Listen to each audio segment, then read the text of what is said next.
우리나라를 대표하는 기업이자 또 글로벌 기업이죠. 삼성전자, LG전자 모두 지난 1분기에 역대 최대 실적을 올렸습니다. 하지만 주가는 여전히 맥을 못 추고 있습니다. 취재기자 연결해서 자세한 소식 알아보겠습니다. 박홍구 기자.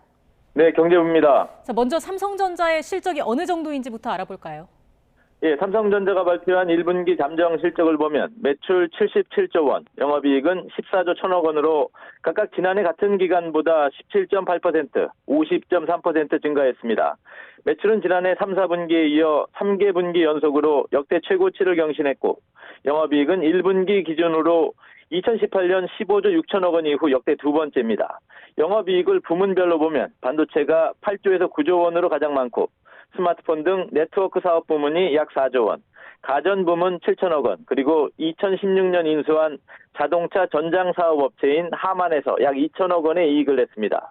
업계에서는 메모리 반도체 수급이 원활했던 게 실적 호전의 가장 큰 요인이라고 분석하고 있습니다. 또 지난 2월에 출시한 갤럭시 S22의 판매 호조도 긍정적인 영향을 줬습니다. 네, LG전자도 성적이 좋았다면서요?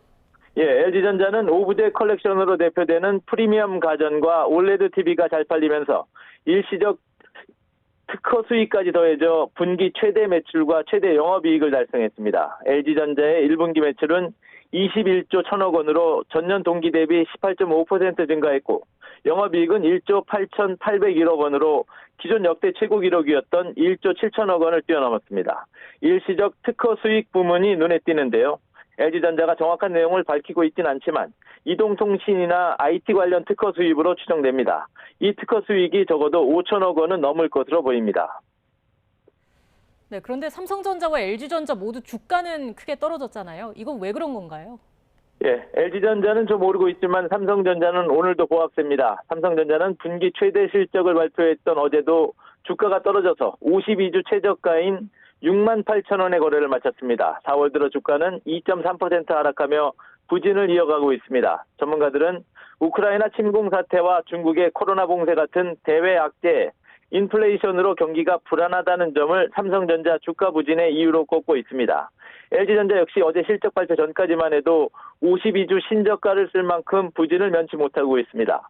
삼성전자와 마찬가지로 수출 비중이 높다는 점에서 불확실한 대외 경영 환경이 주가에 반영되고 있다는 분석입니다. 네, 그러면 2분기에는 어떻게 될지 좀 불투명한 겁니까?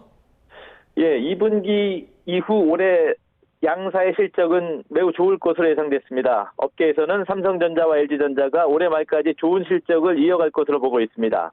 삼성전자의 경우 올해 2분기부터 메모리 반도체 시장의 업황이 본격적으로 회복되고 비메모리 분야의 수율이 개선되면서 실적이 좋을 것으로 예상됩니다. 또 원자재 가격과 물류비 상승세가 2분기부터 완화될 수 있다는 점도 긍정적인 요소입니다.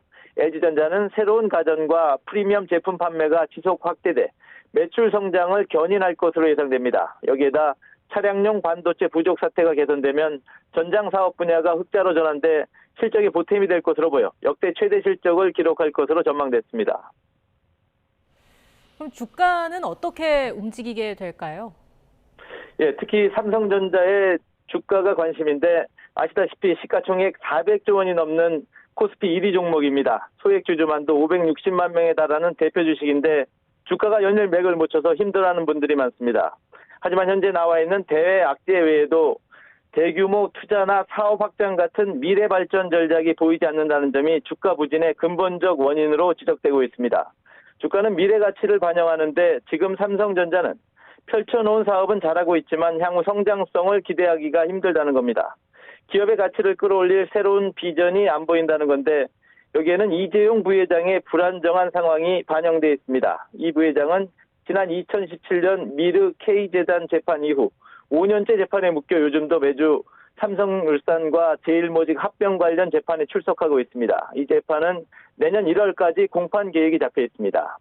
하지만 일부 증권 분석가들은 올해 연말에 삼성전자 주가가 10만 원에 이를 수도 있다는 전망을 내놓기도 하고 있습니다. 주가는 누구도 장담할 수 없는 만큼 지켜보는 수밖에 없을 것 같습니다. 지금까지 경제부에서 전해드렸습니다.